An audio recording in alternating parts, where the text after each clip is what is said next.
આપણે સરકાર હાજી મુશા બાવા રહમતુલ્લાહ અલૈહ ગોંડલની અંદરમાં ક્યારે આવ્યા એ જરાક બતાવશો?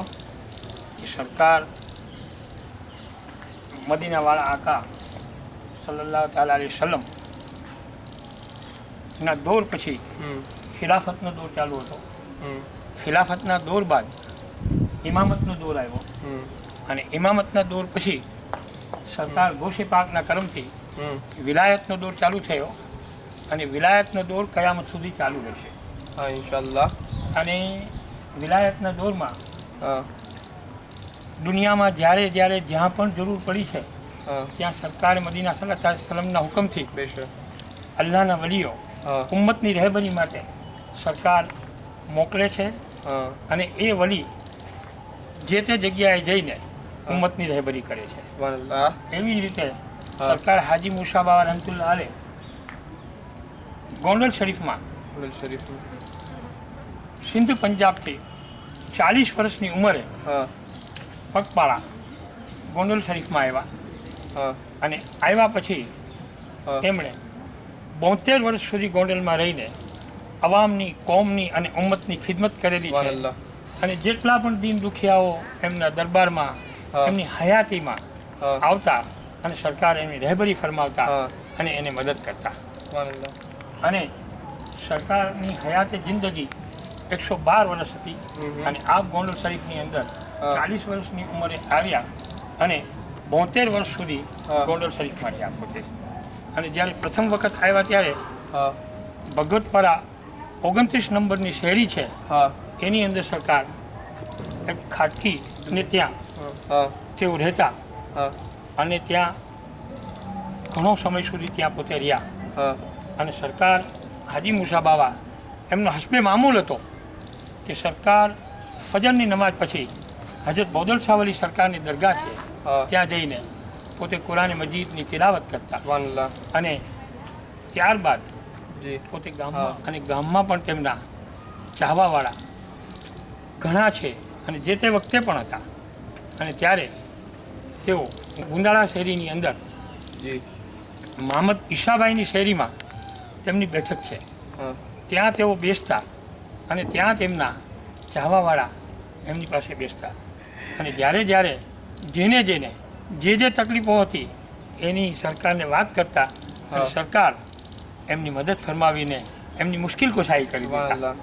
અને બેશક તેઓ મુશ્કેલ કુશાના લાલ છે તેમાં કોઈ શંકા નથી. સરકારની હયાતે જિંદગીમાં તેઓએ 7 હજ કરેલી છે અને એટલે જ એમને સરકારને હાજી મુશા બાવા કહેવામાં આવે છે. હાજી મુશા બાવા, સુબહાનલ્લાહ, સુબહાનલ્લાહ. અને હાજી મુશા બાવા રહમતુલ્લાહ અલૈહ 3 હજ પગપાળા પડેલી છે અને 4 હજ તેમણે સફર દ્વારા. સરકારે 7 હજ કરેલી છે અને સરકારે મદીના સલ્લલ્લાહુ અલૈહિ વસલ્લમના રહેમો કરમથી આજે ગોંડલ શરીફની અંદર એમની હયાતે જિંદગી પછી પણ લોકો હિન્દુ, મુસ્લિમ, કોઈ પણ કોમના, કોઈ પણ ધર્મના હોય તેને આ દરબાર ઉપરથી ફેજ મળે છે. અને આપની હયાતે જિંદગીમાં તેઓ જે જગ્યાએ રહેતા તે જગ્યાએ એક દરખ્ત હતું અને એ દરખ્તની શાખાઓ છે એ ઘરની અંદરથી બહાર નીકળેલી અને આ સરકારે એ દરખ્તને કાપવાની ના પાડતા એમ છતાં તેઓ જ્યાં રહેતા તે લોકોએ એ દરખ્તને કાપી નાખતા. આ દરખ્તની અંદરથી એટલું બધું દૂધ નીકળેલું કે આખું ઘર દૂધથી ભરાઈ ગયેલું. અને ત્યારબાદ એ દરખ્તના કાપવાવાળા અને રહેવાવાળા છે તેઓ થોડાક મુસીબતમાં આવી ગયેલા અને ત્યાર પછી સરકારના પડદો કર્યા પછી તેઓએ અહીંયા આવી અને માફી માંગી અને ત્યારબાદ અત્યારે તેઓને ઘણી રાહત છે.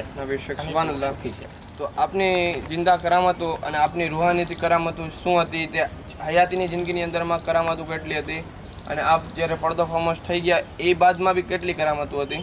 હયાતી જિંદગીની અંદર સરકારની કરામતો એટલી બધી છે કે જો લખવા બેસીએ તો ઘણું બધું લખાય.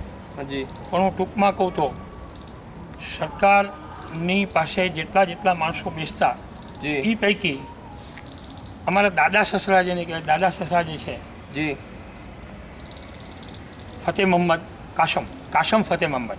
જી. એ કાસમ ફતેહ મહમ્મદ પણ એમના મહેફિલમાં બેસવાવાળા હતા હા અને તેઓને ધંધાની તકલીફ હતી. હા એ સુભાનઅલ્લાહ. ધંધાની તકલીફના કારણે એમણે સરકારના ચાહવાવાળા હતા એમને પૂછ્યું કે સરકાર કોઈ એવો ધંધો બતાવો હા, કે હું બરોબર. જઈને કંઈક હા, ધંધો બેશક. કરું. હા સુભાનઅલ્લાહ. તો આ સરકારે એમને એક કાપડનો બટકો આપેલો હાજી. અને એક રૂનો પૂણો આપેલો હા સુભાનઅલ્લાહ. અને બેશક. એમણે હા. કીધું કે જા કાપડનો કે રૂનો ધંધો કર, હા અલ્લાહ તાલા સુભાનઅલ્લાહ. તને બરકત આપશે. હા બેશક બેશક. ત્યાર પછી તેઓ બર્મા ગયા હા અને બર્માની અંદર એમણે આ ધંધો ચાલુ કર્યો હા અને એ ધંધો ચાલુ કરતા એટલો નફો થયો હા સુભાનઅલ્લાહ. કે જે તે વખતના લાખોપતિ આજે કરોડપતિ હા ગણાય હા સુભાનઅલ્લાહ.